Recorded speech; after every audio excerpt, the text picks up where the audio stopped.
tua mão direita, põe no ombro de alguém e diga assim: esta manhã é uma manhã de ensino profético.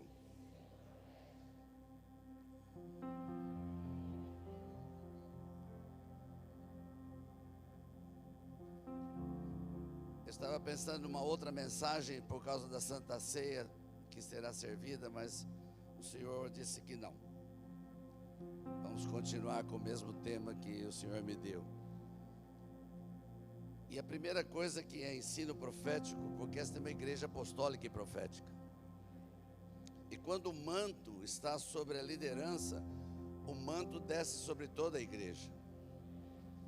E isso é algo que você vai aprender a ser um profeta de Deus, uma boca profética. E isso não está limitado a pessoas de elite.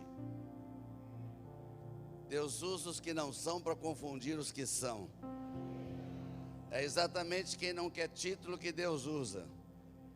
Põe a mão no teu irmão e fala assim: Deus vai te usar, querido. Fala assim: graças a Deus que Ele não está olhando a tua cara.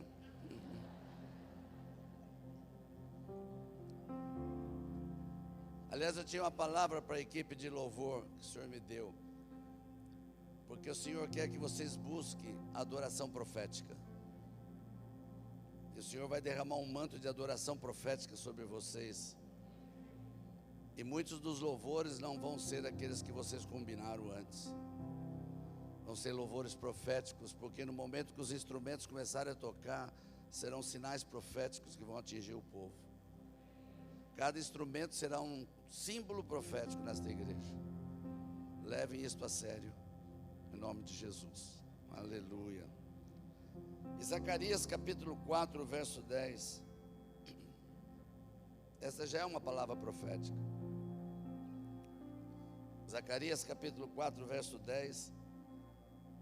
E quando eu li esta palavra, eu mesmo fiquei em dúvida com a realidade. Porque aqui fala de algo que parece contrário ao que nós estamos vivendo aqui. Aqui diz assim: porque quem despreza o dia das coisas pequenas, pois esse se alegrará vendo o prumo na mão de Zorobabel.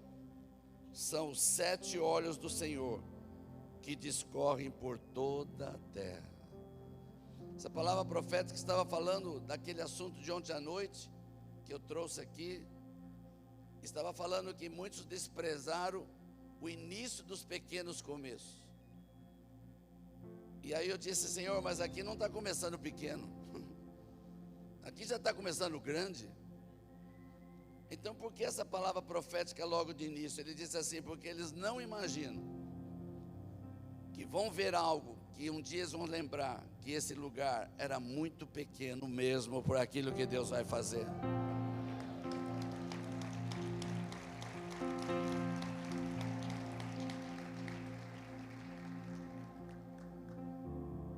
Por isso, nós estamos num tempo profético muito forte hoje, principalmente no Brasil.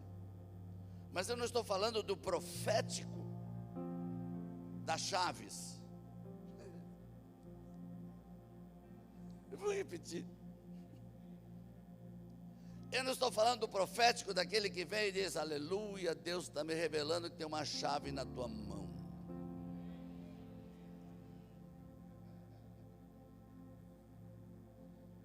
Eu não estou falando do profético que assim diz o Senhor: hoje se você sair daqui vai ganhar a tua casa própria. Eu estou falando do profético que endireita o povo para chegar mais perto de Deus, como eram os profetas do Antigo Testamento.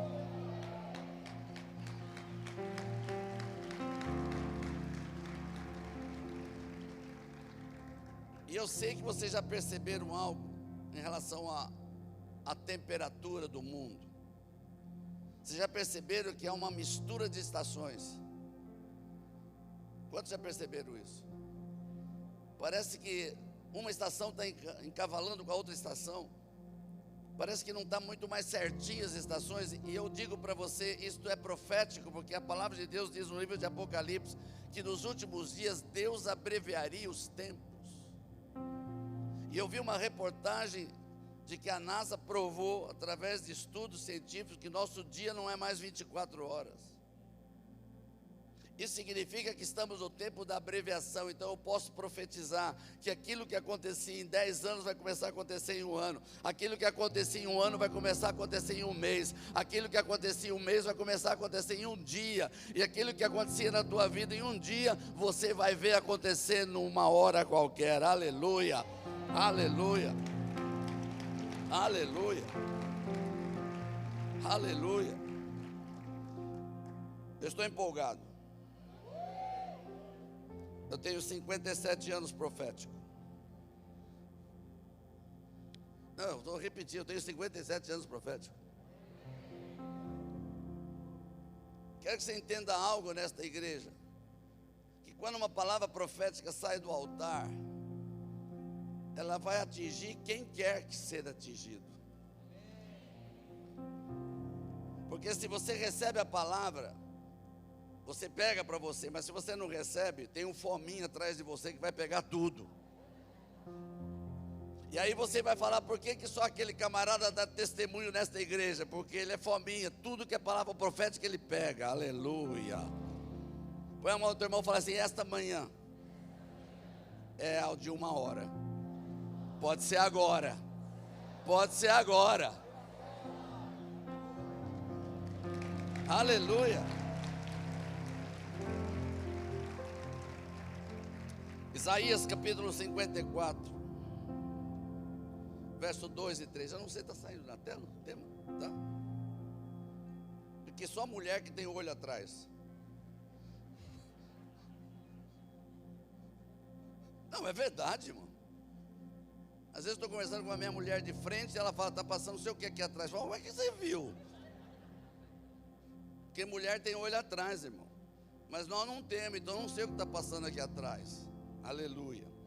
Isaías 54, 2 e 3 diz assim: amplia o lugar da tua tenda, e estendam-se as cortinas das tuas habitações, não o impeças, alonga as tuas cordas, e fixa bem as tuas estacas, porque transbordarás para a direita e para a esquerda, e a tua descendência possuirá os gentios, e fará que sejam habitadas as cidades assoladas. Quando eu pego essa palavra, eu descubro que ela serve para qualquer área da tua vida, não serve só para o ministério, ela serve para a tua vida na tua casa, ela serve para o teu emprego, ela serve para a educação dos teus filhos. É tempo de ampliar as estacas. Põe a mão no teu irmão e fala assim: se você não ampliar a estaca, o que está do teu lado vai ampliar, e você vai perder espaço. É tempo de ampliar as estacas.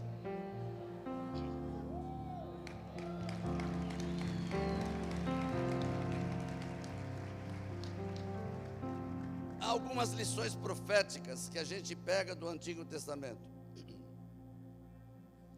Mas escute bem, por que usamos o Antigo Testamento para usar o simbolismo profético? Porque se o Antigo Testamento não funcionasse, a gente tirava da Bíblia. Mas o Antigo Testamento é a sombra do Novo Testamento. E quando eu leio uma palavra profética do Antigo Testamento, eu sei que ela está falando para hoje, porque existe um simbolismo através disso. Qual é o simbolismo? Quando eu leio o Antigo Testamento e refaço a minha leitura pensando no Novo Testamento. Exemplo: Moisés. Se eu estou estudando a vida de Moisés, eu estou estudando um tipo de Jesus. É um simbolismo perfeito, porque assim como Jesus deu o sangue dele para que eu e você fôssemos salvos, fôssemos libertos, Moisés só levou o povo à libertação depois que passou pelo Mar Vermelho. Não podia ser Mar Verde, Mar Azul, mas tinha que ser mar, porque é o simbolismo profético, aleluia. Mas não é só isso. Quando Jesus veio nessa terra, ele ficou por um tempo, e quando ele foi embora, ele disse: vou enviar o Espírito Santo. E o Espírito Santo não vai trazer coisa nova. O Espírito Santo fará vocês lembrar tudo que Jesus falou. Ele não veio trazer uma doutrina nova, a doutrina do cuspe.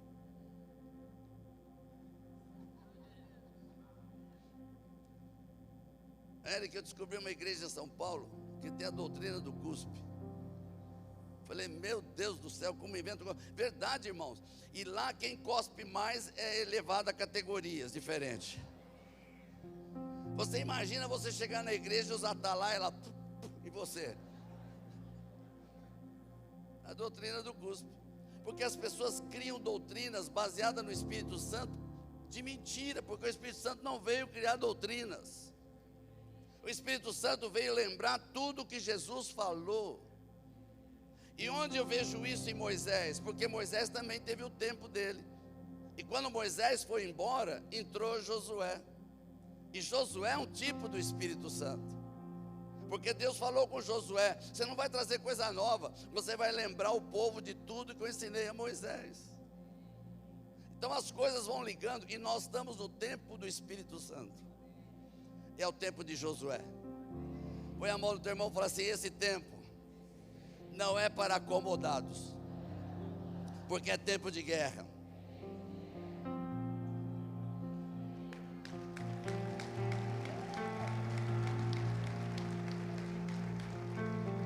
Então eu posso usar todo o simbolismo do Antigo Testamento para trazer uma palavra profética para os dias de hoje. Por exemplo, Elias e a viúva de Sarepta. História que todo mundo conhece, eu espero que sim. Quantos aqui conhecem a história de Elias? Não, só levanta a mão quem conhece. Ok. Quem não conhece? Ok. Os que não levantaram a mão nenhuma vez, nem sabem quem é Elias, nem quem eu estou falando, sabe nada.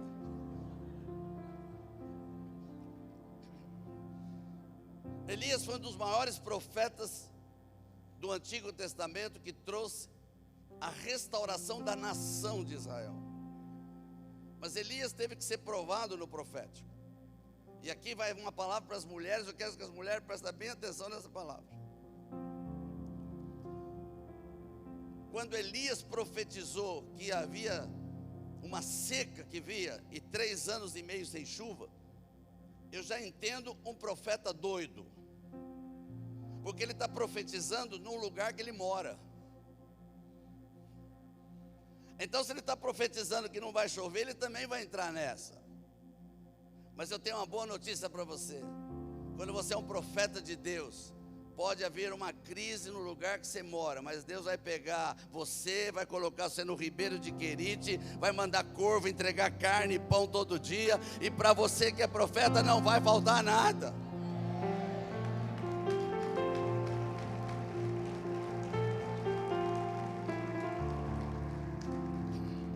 Mas aí chegou o tempo que Deus precisava ampliar o que ele estava fazendo, e o ribeiro secou, e o urubu não apareceu. E Deus disse para Elias: vai a Sarepta. Irmão, Sarepta, se você estudar na palavra, para quem gosta de estudar, você vai descobrir que é a cidade que estava morrendo todo mundo. E eu não sei porque tinha mais viúva do que viúvo. E aí eu descobri que naquela época os homens morriam primeiro.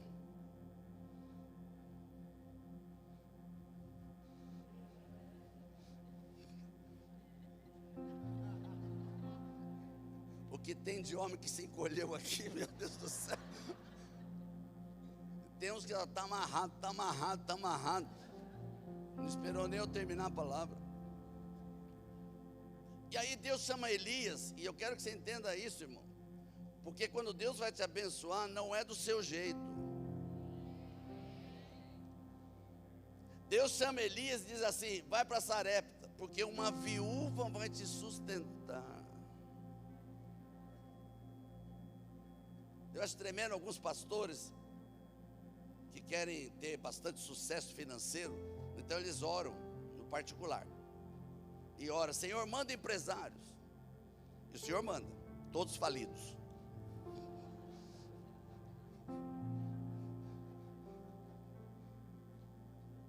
Porque quando vem empresário falido, Deus dá a oportunidade dele ser aqui liberto, curado e se transformar num grande empresário. Aleluia. Aleluia. Aleluia. Então, Elias chega e encontra a viúva. E aí você vai dizer, como que mudou essa história? Porque a viúva está para morrer junto com seu filho. Eu estou só resumindo a história. E Elias chega e pede algo que ele mesmo profetizou que não ia ter. Ele pediu água. É doido para mim isso, irmão. Por isso que Deus usa só pessoas doidas. Porque se você é muito certinho, não dá certo com Deus. Então Deus pega um profeta que profetiza para ele mesmo que não vai ter chuva, e esse profeta chega na casa da viúva que está para morrer e pede o que ele profetizou que não ia ter: água. E a mulher vai buscar água, não sei aonde, mas ela foi buscar. E quando o profeta viu que ela obedecia a palavra profética, ela disse, o profeta se animou e disse: por favor, traz um pão também para mim. Alô? E ela disse: verdade, assim como você crê no teu Deus, ela disse. Em outras palavras, eu não tenho um pão, eu tenho um pouquinho de farinha, um pouquinho de azeite. Eu vou fazer um pedacinho para mim e para o meu filho, nós vamos morrer. E você acha que o profeta ficou penalizado? Você acha que o profeta chamou os outros profetas e falou: vamos fazer uma vaquinha? Ou então vamos dar uma cesta básica para ela? Não, profeta que é profeta, ele não está olhando a circunstância, ele está olhando o que Deus pode fazer naquele lugar. Então ele se anima e diz: assim diz o Senhor, não vai faltar azeite e farinha nessa casa até a chuva voltar. E, pode aplaudir o Senhor.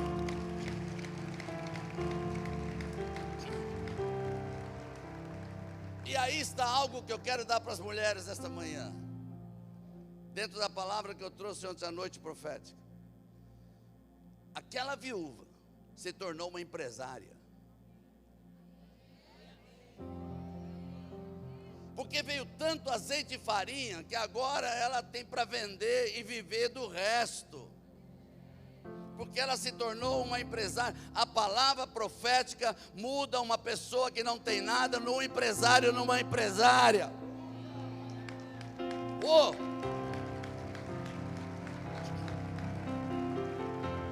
Mamãe, vem cá, eu sei, ela não gosta muito de aparecer.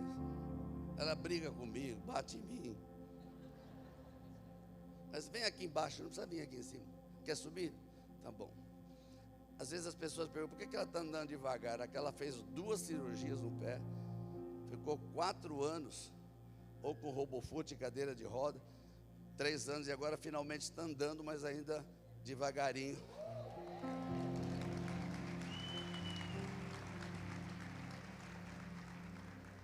Quantas mulheres que estão aqui, que não têm negócios, mas sonham em ser uma empresária? Fique em pé no seu lugar, porque vai ser liberada uma palavra sobre a tua vida. E essa palavra está de acordo com a guia profética que o apóstolo Eric falou. Dentro da guia profética tem uma palavra para as mulheres empreendedoras, que começou em 2019, está aumentando cada ano, e eu estou em cada lugar que eu vejo mais mulheres sendo desafiadas e começam um negócio e começam a dar certo. Chegou o teu tempo, mulher. Amém. Glória a Deus. Quantas creem? Amém? O Senhor está aqui. E Ele te ama, mulher. Ele te ama tanto que você representa a igreja, a noiva que Ele vem buscar. Amém? Coloca a mão no seu coração. Creia, creia. Coloque a sua fé em ação. Deus vai fazer algo poderoso. Pai querido, nós te louvamos, porque o Senhor ama cada uma destas mulheres que aqui estão. Senhor, há sonhos no coração, há desejos que elas já colocaram diante de Ti. Pai, unimos a nossa fé, oh aleluia, nesta manhã para declarar que assim será. Assim como elas creem, assim como tem pedido, Pai, florescerá negócios destas mulheres. Em nome de Jesus profetizo, estes ventres são férteis, não só para gerar crianças, mas para gerar para o teu reino, para gerar finanças, para gerar geração nova. Pai, em nome de Jesus, fortalece agora cada mulher na sua fé, para que elas vejam seus sonhos realizados, os desejos que têm sido colocados diante de Ti. E eu profetizo, Senhor, negócios tremendos que sairão destas mulheres, em nome de Jesus, empreendimentos incríveis. Oh, Pai, em nome de Jesus, creio que o Senhor dará sonhos a elas, revelando locais, revelando criatividades, revelando coisas que nem passavam em suas mentes, mas o Senhor dará desenhos para que elas prosperem, para que elas tragam o pão sobre a sua casa, e não faltará, haverá abundância, até para distribuir, até para ensinar outras mulheres, a semearem, a plantarem, porque elas colherão, e haverá abundância. Pai, eu profetizo um tempo novo. Nós já estamos num novo ano, com tantas palavras proféticas que já recebemos, elas são vivas, elas são reais, estas palavras. Por isso, Pai, manifesta agora na vida de cada uma delas.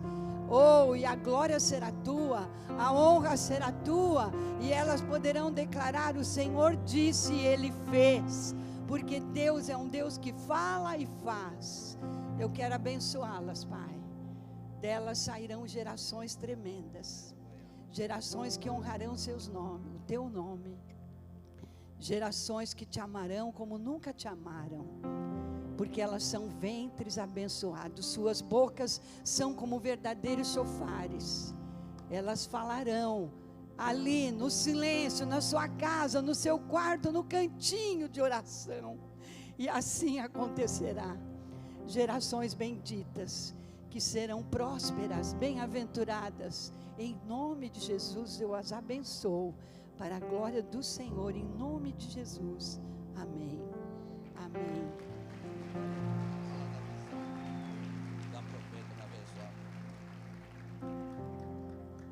Ela teve uma visão ontem à noite, foi à tarde em casa, ela vai contar. E eu disse que não ia contar para ninguém, mas o apóstolo Eric ontem, nós estávamos comendo pizza, e ele falou: eu não dou a pizza se você não contar. Então eu contei só para ele. Amém, glória a Deus. Nós estávamos em São Paulo ainda, lá no nosso apartamento, e fomos fazer uma pequena refeição, isso era tardezinha. E eu comecei a pensar: Senhor, como vai ser hoje à noite? Eu estava assim, ansiosa, porque já tínhamos visto algumas fotos, e não de como está agora, o início, né? E palavras que o apóstolo Eric nos trazia, como estava acontecendo, e isso foi trazendo uma expectativa, e eu ali, falando com Deus assim: Senhor, como vai ser hoje à noite? Acho que vai ser tremendo. De repente veio uma visão, como se fosse naquele episódio de Moisés, que estava conduzindo o povo para a terra prometida, mas a guerra estava intensa, porque atrás dele vinha o inimigo, e não era o inimigo, eram os inimigos, era um exército de inimigos, e esta visão começou a ficar forte em mim, e eu comecei a pensar: Senhor, isso é com eles, porque eu estou falando com o Senhor sobre a noite, e essa visão veio, e o Senhor disse: exatamente, mas Deus vai à frente, e assim nessa visão Deus ia à frente, e de repente aquelas águas vêm e engolem o inimigo que estava chegando muito próximo, muito próximo, muito próximo. A guerra estava intensa, e é como que Deus enviou aquela água, aquele mar, como um mar vermelho, e fechou aquele turbilhão, e fechou aquele temporal, aquela tempestade, e os inimigos foram engolidos pelas águas. Mas diante, na visão, as águas eram cristalinas, límpidas, e o povo passou, e as águas estavam ao lado. Oh, glória a Deus, eu quero profetizar que estas águas continuarão caminhando ao lado deste ministério. City Church será um referencial a partir deste bairro, a partir desta cidade de Santos. As águas do Espírito continuarão fluindo. Quando você caminhar nestas ruas, neste bairro que não tem boas evidências, mas saiba que será mudado, porque as águas purificadoras estarão, assim como esteve diante de Moisés, e seu povo recebeu vitória, assim será com vocês. Não se esqueçam disto, porque quando Deus mostra algo, Ele já está fazendo. Eu creio assim, assim tem sido. Recebem essa visão. Você faz parte, não só os apóstolos, mas você, cada um aqui, faz parte, em nome de Jesus.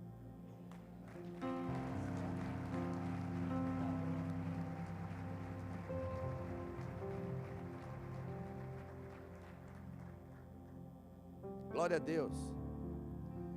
Uma outra coisa que acontece com o mover profético é o confronto da visão. Eu confesso que eu tive muita dificuldade em alguns momentos de entender o meu pai profético, apóstolo Rony Chaves. Porque do jeito que ele profetiza, é como se ele não estivesse vendo nada do que está acontecendo. E eu comecei a me confrontar comigo mesmo, porque a gente não pode ser ET. A gente acompanha as notícias, porque nós vivemos no Brasil, estamos aqui, e eu só olho coisa ruim. Eu só vejo um ano de 2024 dos piores anos que nós vamos passar como Brasil. E aí eu vejo o profético profetizando que vai haver abundância, que vai haver prosperidade. E eu disse: Senhor, como que funciona? Ele disse assim: é por isso que o profético tem um símbolo. E o símbolo do profético é águia. Porque a águia vê longe. E quando você é um profeta de Deus, você não vê o que está vivendo, você vê o que Deus vai fazer e pode fazer. Aleluia. Por isso eu profetizo: 2024 vai ser o melhor ano da sua vida. Oh!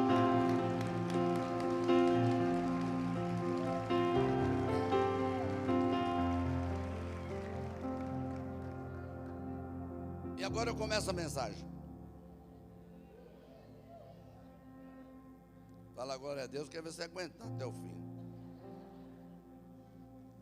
Mas o Isaías está dizendo: alarga as estacas da tua tenda. E a primeira coisa que eu fui buscar, por que ele está usando a palavra tenda? Porque na época de Isaías, era muito comum as pessoas andarem em tendas. Por que andavam em tendas? Porque tenda era fácil de você montar e desmontar e mudar de lugar. Não precisava trazer o caminhão de mudança. Ele mesmo desmontava a tenda e aumentava. E a tenda era a habitação naquela época. Isaías está olhando para uma tenda padrão e está profetizando para o povo e para quem quer receber essa palavra. E ele está profetizando: alarga as estacas da tua tenda. E eu comecei a observar algumas coisas, porque o profético tem que estudar.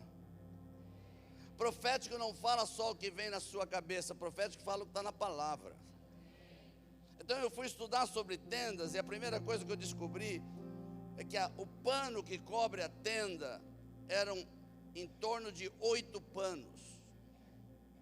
E logo me acende a luz. Porque quando você está estudando profeticamente, tem que ter luzinha aparecendo. E aparece uma luzinha dizendo: 8 é o número de Jesus. Porque é o número da aliança.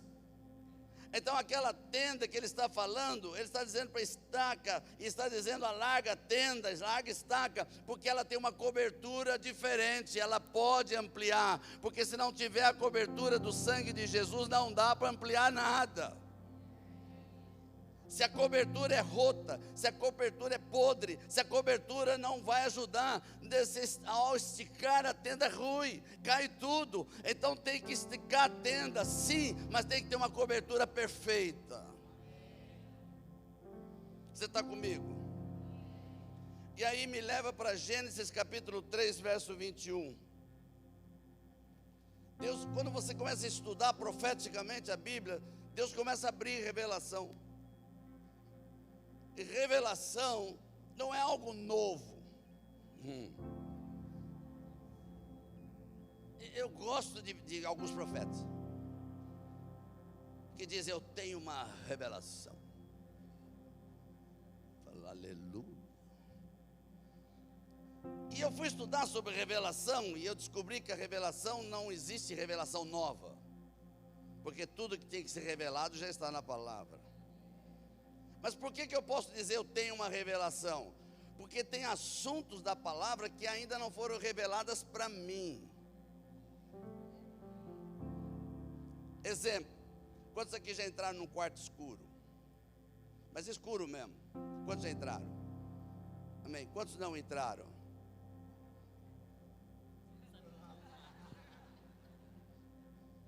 Para os que não levantaram a mão nenhuma vez, quarto escuro é o seguinte: é um lugar que você não enxerga nada. Agora imagine você entrar nesse quarto escuro e acender um fósforo. Você vai ter um pouco da visão, mas a visão não vai ser perfeita. Imagina você entrar nesse quarto escuro com uma vela. Vai melhorar um pouquinho, mas você não vai ter a visão perfeita. Mas imagina você entrar com um holofote. O que é a revelação? É a medida que você acende a luz, que o Espírito Santo está em você na busca da palavra. Então eu posso buscar a palavra com fósforozinho, eu vou ter pouca revelação. Mas eu posso buscar a palavra com holofote, eu vou ter muita revelação. Põe a mão no seu irmão e diga assim: o grande problema seu, que você vai ser liberto hoje, é da preguiça.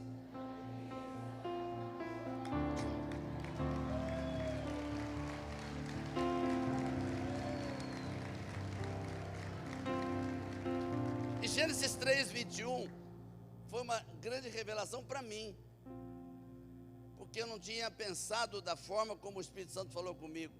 Em Gênesis 3, 21 está escrito que Deus fez vestidos de pele para Adão e Eva e os vestiu. E aí a gente começa humanamente a pensar, e não tem nenhum erro disso. Primeira coisa que eu pensei: Adão e Eva eram imagem e semelhança de Deus. Eles tinham o mesmo poder de Deus. Vou repetir. E por que eles tinham o mesmo poder de Deus? Porque Adão conseguiu dar nome para todos os animais sem ter computador, enciclopédia, caneta, papel, e não repetiu nenhum. E não foi nome brasileiro, foi nome científico. Segundo, como que um homem sozinho pode administrar um jardim do Éden, que não é um jardinzinho nem chacrinha? O jardim do Éden é do tamanho de um país que é o Iraque hoje, antiga Babilônia. Imagina um país enorme, um homem só, sem nenhum caseiro, sem nenhum funcionário, porque ele tinha um poder extraordinário na mente dele. Então a pergunta que me questionou é: se ele tinha todo esse poder, ele não saberia fazer a roupa dele? Com certeza. E eu fiquei perguntando: então por que Deus não deixou ele fazer a roupa e Deus fez? Porque para fazer a roupa dele, Deus teve que matar um animal. E quando matou o animal, derramou. E agora Deus coloca sobre Adão e Eva veste que veio de um animal que derramou. Então Deus diz para Adão e Eva: vocês vão ser expulsos do jardim, vocês vão para o mundo que jaz no maligno, mas sobre vocês tem a minha cobertura. Quando você está debaixo da proteção do Senhor Jesus, quando você entregou a tua vida para Jesus, o sangue dele é a tua cobertura principal. Então a tua estaca você pode alargar, você pode pôr mais pano, porque o pano está coberto pelo sangue de Jesus, que te protege contra todo vento, toda tempestade, contra tudo que vem para destruir tua tenda. Você está protegido por causa do sangue de Jesus.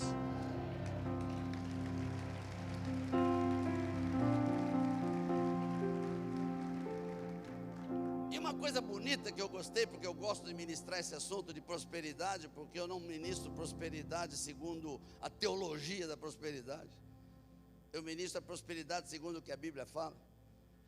E como eu sou um curioso no assunto, eu sou um economista formado. Você pensou que eu não era, mas eu sou. Então eu fico preocupado em descobrir coisas a respeito. E a primeira vez que eu fui a Israel, acho que foi em 1983, você já tinha nascido, não sei. E eu estava curioso, por que o judeu é próspero? E subindo do Mar Morto para Jerusalém, você passa pelo deserto da Judéia. E ali, ao passar pelo deserto da Judéia, é só deserto.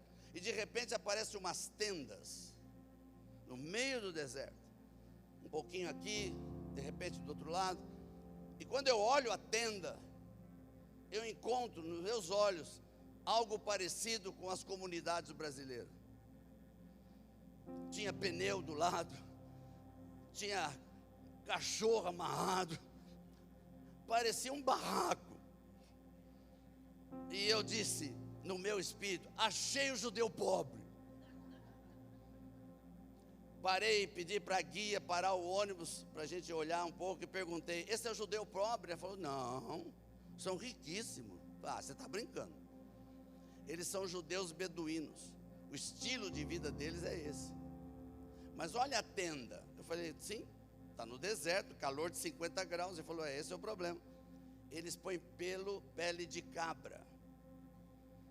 E a pele de cabra faz com que no calor ela abra, e o vento oriental, porque eles deixam a tenda para o lado oriental, o vento oriental entra na barraca pelos buraquinhos da pele e ela se torna fresquinha. E no inverno, porque lá tem inverno, a tenda fecha, o pelo de cabra fecha, e não entra nem vento, nem nada de frio. E eu falei: nossa. E ela disse: custa $1.500 o metro quadrado. E eu saí de lá decepcionado. E aí eu descobri porque o judeu é rico, porque ele tem um Deus que ele segue, e segue a palavra dele. E há uma coisa que o judeu, mesmo não crente, nunca deixou de fazer, é dar o dízimo. Só um glória a Deus, eu vou repetir. Judeu, mesmo não crente, ele não deixa de dar o dízimo. Olha para o teu irmão e fala assim: eu acho que aqui está a resposta, porque você anda desse jeito.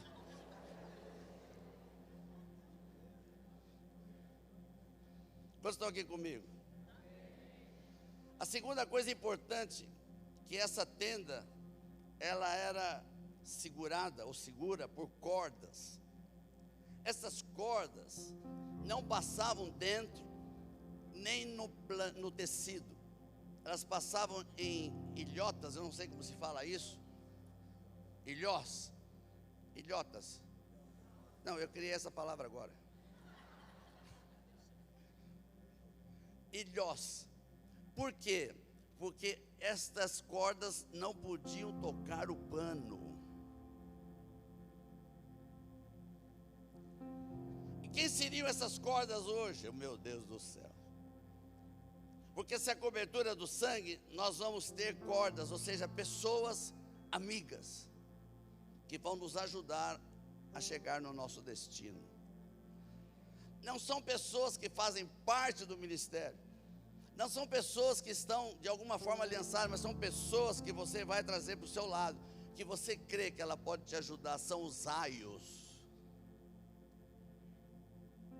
Eu vou repetir. 1 Coríntios capítulo 4, verso 15.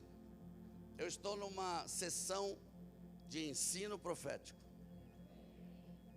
1 Coríntios capítulo 4, verso 15. Porque ainda que tivesses milhares de aios em Cristo, não terias contudo muitos pais, pois eu pelo Evangelho vos gerei em Cristo Jesus. Quantos têm filhos aqui? Filhos que estudam. Tem alguém em faculdade de engenharia? Medicina? Arquitetura? Tem um filho na arquitetura, filha? Ok. Então vou pegar teu exemplo. Você é o pai, mas quem ensina é o professor. O professor ensina, sai de lá a pessoa, o teu filho ou tua filha é arquiteta ou arquiteto, mas o pai é você. Eu não sei se caiu a tua ficha. Nós no ministério podemos ter aios, mas pai é um só. E o aio veio só para ajudar a você a crescer. Por isso tem que saber escolher os aios. Porque se você escolhe um aio que vem para prejudicar, não escolha. Escolha alguém que tenha a mesma visão, porque andarão dois juntos se não tiver acordo. Essa é uma palavra profética. Não pode entrar nesse altar pessoas que vêm ensinar o que você prega diferente.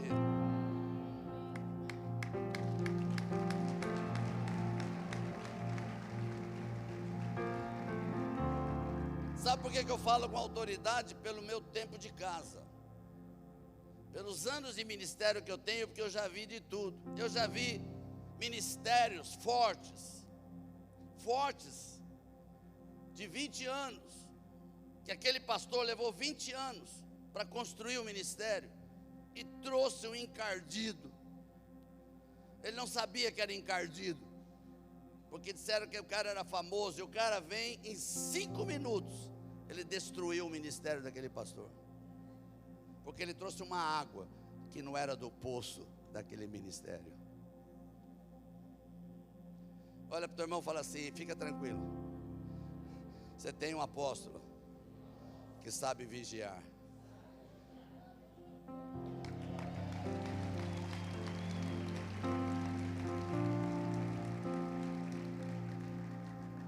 E quando ele diz amplia as estacas, estaca é fundamento. Estaca é o que segura tudo. Não é a corda que segura, a corda passa, mas a estaca segura. E nós estamos no ano 2024, repete comigo, 2024. Fala assim: o ano profético dos fundamentos apostólicos e proféticos. Esse é o ano de estabelecer fundamentos, porque o que vem pela frente, só quem estiver bem firmado e fundamentado com as suas estacas, poderá sobreviver, e chegará no fim e poderá dizer: a minha tenda não caiu, a minha tenda não foi abalada, a minha tenda permanece, eu continuo firme. Eu olho para trás e vejo a crise e descubro que Deus não tem crise. Aleluia, aleluia, aleluia. Por isso o tema deste ano da Rede Apostólica da Aliança é construindo os fundamentos apostólicos, construindo o reino de Deus na igreja apostólica.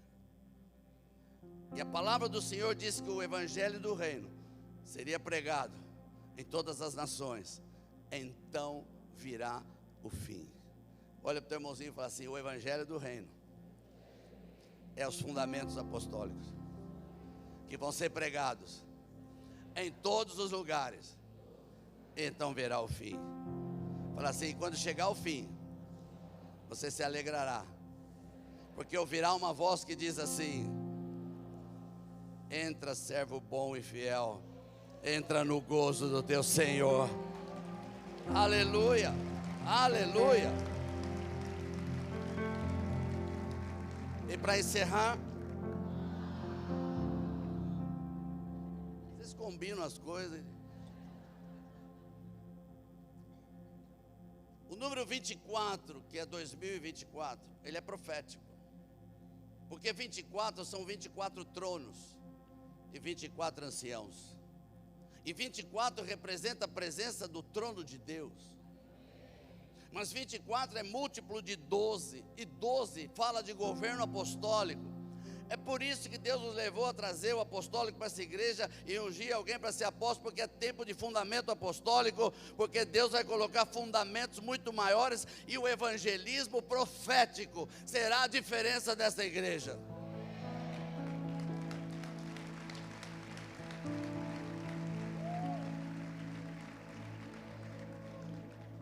E o evangelismo profético é diferente do evangelismo do meu tempo. Saudosismo. No meu tempo a gente saía com um livrinho, 4 leis espirituais. Você lembra disso? Isso é do meu tempo, hein? Santo de Israel. E a gente saía tentando evangelizar através do folhetim. Ou então a gente ia para as praças e levava um grupo de louvor, ficava cantando. E aí aparecia, em primeiro lugar, os bêbados. Mas o evangelismo profético é diferente, porque se você é um profeta de Deus e recebe unção profética, você é um evangelista sempre. Você está comendo no restaurante, você está comendo a tua pizza, chega o garçom e Deus começa a revelar a vida do garçom para você, e você chama o garçom e fala assim: Deus está me mostrando isso, e ele começa a chorar e diz: eu sou um desviado. Você está andando pela rua e vem uma pessoa mancando e Deus fala: pode orar por ele. Você vai lá, ora, ele é curado na hora e fala: eu quero esse que você tem. Ele fala assim: então vem para a igreja agora. O evangelismo profético te dá dons. Por isso, as estacas eram 9. Vou repetir. As estacas eram 9. E 9 fala dos dons do Espírito Santo. Então, se você tem uma cobertura perfeita, pode usar os aios, tem uma estaca firmada, então os dons do Espírito vão começar a fluir automaticamente na tua vida, para que você seja um evangelista profético. Aleluia.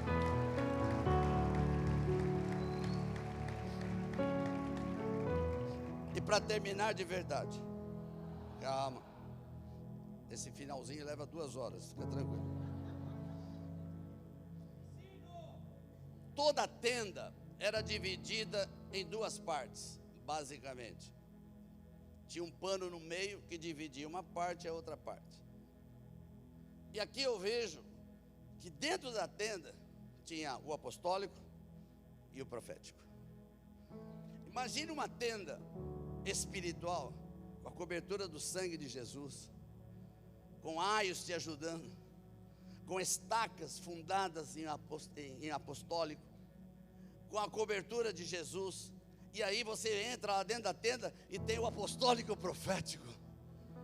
Meu irmão, não tem demônio nessa terra que possa impedir o que Deus vai fazer na tua vida. Não tem nenhuma tarefa do inferno que possa dizer: eu vou entrar nessa tenda. Não entra, porque ali tem tudo que Deus queria: cobertura, pano, estaca, fundamento e a divisão do apostólico e profético, que vai gerar ali dentro tudo o que você precisa para ter uma vida digna. Aleluia.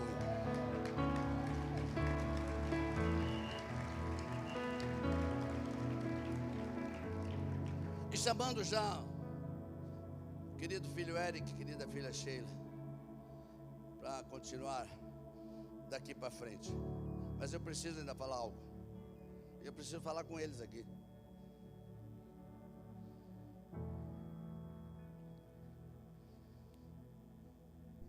Eu creio que eu já preguei sobre isso, já falei sobre isso, mas o apóstolo Paulo falou numa das suas cartas: não me é penoso falar as mesmas coisas. Então, se Paulo podia falar isso, eu também posso. Por que existe uma unção apostólica? Entre todas as finalidades, a principal é trazer paternidade.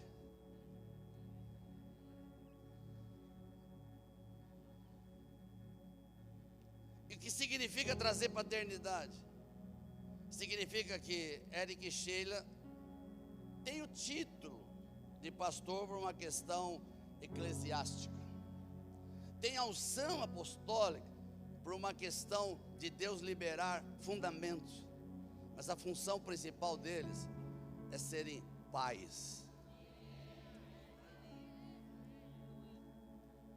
E por que eles têm que ser pais? Descobri uma coisa. Por que tem muito apóstolo que não consegue ser pai? Porque não sabe ser filho.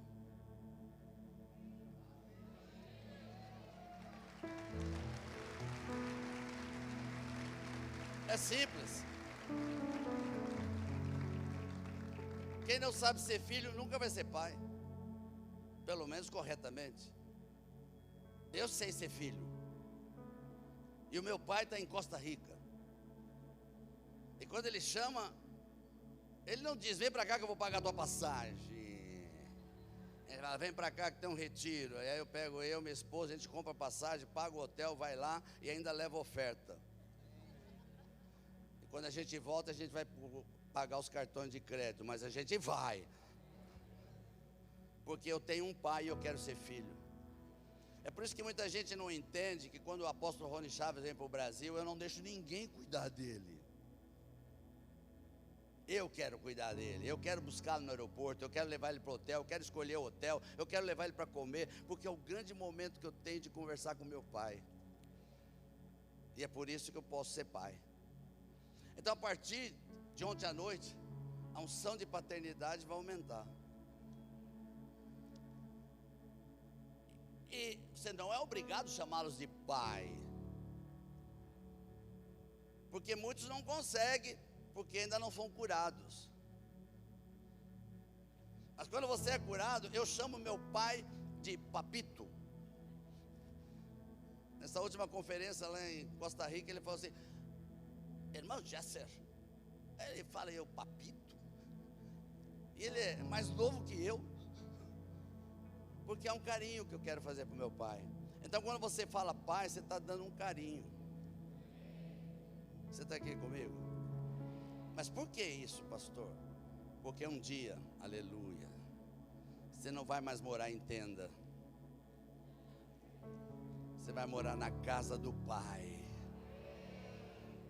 E eu só vou entender que Deus é Pai se eu na terra entender que eu tenho pais.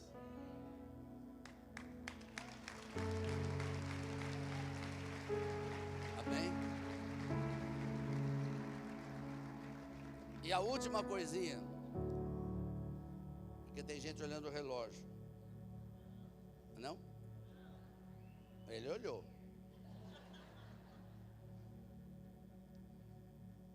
Quando você chega na igreja pela primeira vez, você entra como ovelha, porque você vai ser ensinado. Mas quando você é ensinado, você deixa de ser ovelha e passa a ser filho.